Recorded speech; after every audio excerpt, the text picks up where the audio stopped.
আজকেই আপনার নির্বাচনের তফসিল ঘোষণা হবে। আজকে আবার আমরা একটা নতুন নির্বাচনের মধ্য দিয়ে নতুন করে বাংলাদেশে নেতৃত্ব সৃষ্টি করবার সুযোগ পেয়েছি। আমরা সুযোগ পেয়েছি যে আজকে জনগণকে সঙ্গে নিয়ে আমরা বাংলাদেশে এমন একটি প্রতিনিধিত্বশীল পার্লামেন্ট গঠন করব যে পার্লামেন্ট বাংলাদেশে একটা নতুন দিগন্তের দিকে নিয়ে যাবে এবং তার নেতৃত্বে থাকবেন আমাদের নেতা জনাব তারেক রহমান। প্রিয় বন্ধুগণ, সহকর্মীবৃন্দ, আমি একটা জিনিসের অভাব আজকে খুব লক্ষ্য করছি। আমি আপনাদের মধ্যে স্বতঃস্ফূর্ততার খুব অভাব দেখছি। কিছু মনে করবেন না, সবাই কেমন যেন বকডাউন হয়ে আছেন নির্বাচন নিয়ে বোধহয়। আপনাদের মধ্যে যেটা আশা করি আমরা, যে আপনারা 15 বছর লড়াই করেছেন, তারও আগে স্বৈরাচারের বিরুদ্ধে লড়াই করেছেন। আজকে এই লড়াইটা কিন্তু সবচেয়ে গুরুত্বপূর্ণ লড়াই।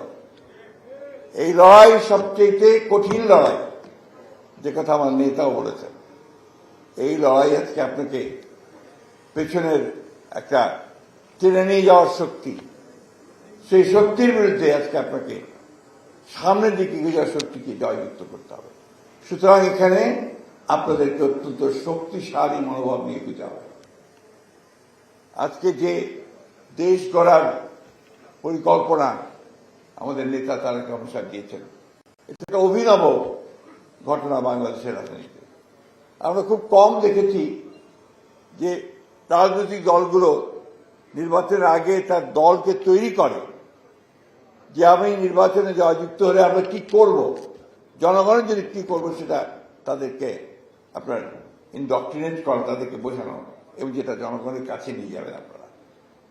অর্থাৎ আমরা আগে থেকেই আমাদের যে কাজগুলো আমরা করব, সেই কাজগুলো সম্পর্কে আপনাদেরকে পুরোপুরিভাবে অবহিত করা এবং সেটাকে নিয়ে সামনের দিকে নিয়ে যাওয়া, জনগণের কাছে নিয়ে যাওয়া। একটা কথা আমাদের মনে রাখতে হবে সবসময়, যে নির্বাচন কিন্তু সেই আওয়ামী আমলের নির্বাচন নয়। এই নির্বাচন কিন্তু হবে একেবারেই পুরোপুরিভাবে সত্যিকার অর্থেই একটা নিরপেক্ষ নির্বাচন। তো সেই নিরপেক্ষ নির্বাচনে জয়যুক্ত হলে কিন্তু জনগণের ভালোবাসা আপনাদের নিতে হবে। You have to win over the people. আপনাকে মানুষের মন জয় করে তাকে ভোট কেন্দ্রে আনতে হবে এবং আপনার পক্ষে তাকে ভোট দেওয়াতে হবে। এখানে আপনারা সেই সৈনিকেরা, সেই সেনাপতিরা বসে আছেন। আমরা আমাদের প্রিয় বাংলাদেশকে আমরা সত্যিকার অর্থেই আমাদের প্রতিষ্ঠাতা শহীদ প্রেসিডেন্ট জিয়া রহমানের যে স্বপ্ন, আমাদের নেত্রী দেশমাতা আপসীর গণতন্ত্রের নেত্রী বেগম খালেদা জিয়ার যে ত্যাগ, আমাদের নেতার যে ত্যাগ এবং স্বপ্ন, সেটাকে বাস্তবায়িত করবার সুযোগ এসেছে। আসুন আজকে সবকিছু ভুলে গিয়ে আমরা এই লক্ষ্যে এগিয়ে যাই। এখন সংগ্রাম লড়াই হচ্ছে আমাদের এই নির্বাচনে জয়লাভ করবার সংগ্রাম। এই নির্বাচনে আমাদেরকে পুরোপুরিভাবে জয়লাভ করতে হবে এবং যাতে করে আমরা বাংলাদেশকে সামনে এগিয়ে যাওয়ার সুযোগ পাই। বন্ধুগণ, অনেক বাধা আসবে, অনেক বিপত্তি আসবে, আমাদের বিরুদ্ধে অনেক প্রচারণা হতে থাকবে, কিন্তু এই সবগুলোকে কাটিয়ে উঠে আমরা মাথা উঁচু করে দাঁড়াতে চাই। বিএনপি কোনোদিনই পরাজিত হয়নি, পরাজিত হবে না বন্ধুগণ।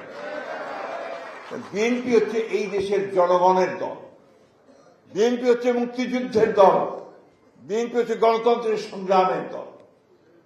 এই কথাগুলো সবসময় মাথার মধ্যে রাখবেন। আর অন্য কোনো কিছু আপনাদেরকে সাফল্য দেবে না। আপনাদেরকে সাফল্য দেবে আপনাদের মধ্যে ঐক্য, ইস্পাত দৃঢ় ঐক্য, এবং আপনাদের যে চেতনার সামনের দিকে এগিয়ে যাওয়ার জাতীয়তাবাদী দর্শনের যে আমরা দীক্ষিত হয়েছি, আমরা যে গণতন্ত্রের দর্শনে দীক্ষিত হয়েছি, সেই দিকে এগিয়ে যাওয়া।